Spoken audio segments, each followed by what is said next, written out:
Moti keq në veri, ARSH, mjetet borpastruese po punojnë për pastrimin e rrugëve nga dëbora. Vendi ynë është përfshirë në 24 orët e fundit nga moti keq me rreshje shiu dhe dëbor kryesisht në veri të vendit, duke sjell edhe vështirësi në qarkullimin e mjeteve.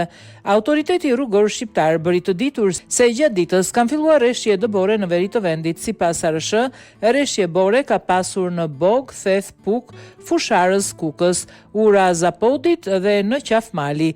Mjetet borpastruese po punojnë për pastrimin e rrugëve nga dëbora dhe shpërndarjen e kripës, njoftoi ARSH.